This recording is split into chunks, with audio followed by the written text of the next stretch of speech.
Bonjour à tous, on se retrouve pour le quintet de mercredi, direction l'hippodrome d'Anguin pour le prix de Pigalle, quintet qui va se disputer en Réunion 1 course 7, départ 18h, 14 partants, parcours de tenue, on connaît les forces et les faiblesses de chaque concurrent au départ de cette épreuve, très heureux de vous accueillir comme chaque jour sur ma chaîne YouTube, vous le savez, on like, on partage, je compte sur vous. Sur la vidéo de lundi, on va peut-être pas réussir à faire au moins 1000 likes, alors je trouve que c'est un peu, voilà, pas tout le monde joue le jeu.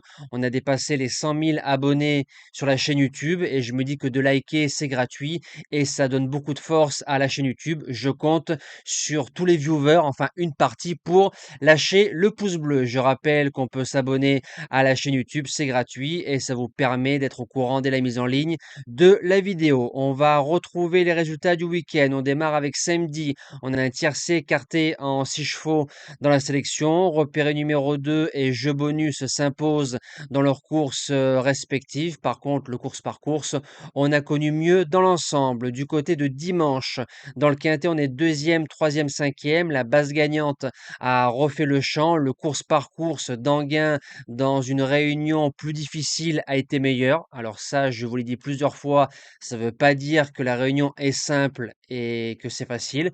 Parfois, sur des réunions plus difficiles, on s'en sort mieux. Donc le course par course a été très bon. Le jeu bonus et le CDJ font premier et deuxième dans leurs courses respectives. Et on a un beau Super 4 en 4 chevaux à 537 contre 1. Et pourtant, c'était des favoris.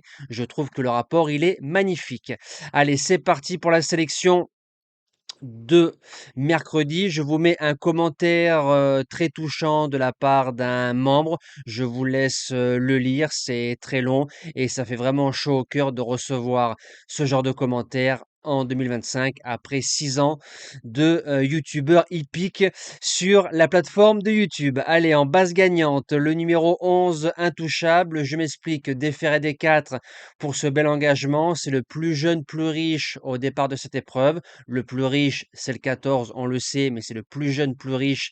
Et ça, c'est toujours une belle indication pour ceux qui font le papier. Il a fait une belle rentrée dans un quintet où on touchait Hasard d'érable en base gagnante. Hasard qui a répété à plusieurs reprises. S'il n'a pas le syndrome de la deuxième course après une bonne rentrée, cet attentiste très fort dans une ligne droite et peut-être la spéciale de Mathieu Abrivard, je pense qu'il peut s'imposer. En deuxième base, le 13 Inred, c'est l'opposition au papier. Il enchaîne les belles sorties depuis 3 courses.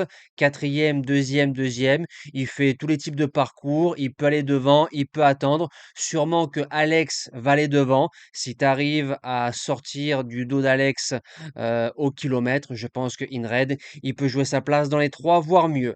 Pour les chances, le numéro 4, Imberland, qui vient de s'imposer facilement du côté des Sables d'Olonne avec Alexa Brivard. Il rendait la distance. Alors, son entraîneur, alors je ne sais pas si sous l'effet de l'émotion, il a toujours dit que c'était un cheval qui pouvait aller devant. À 8 ans, alors je me dis que ça fait un peu tard. Moi, j'ai toujours connu Imberland et d'ailleurs, on l'a touché à plusieurs reprises il y a quelques années aux objectifs attentistes. Il était meilleur ainsi.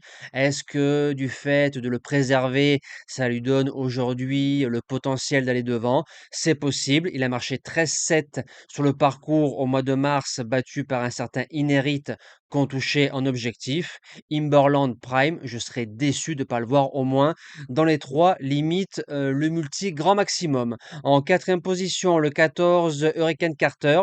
Vu l'engagement, c'est la course visée. C'est un cheval qui n'a pas couru depuis un mois. Il sait faire. Johan à la drive qui est pleine peau à l'heure actuelle.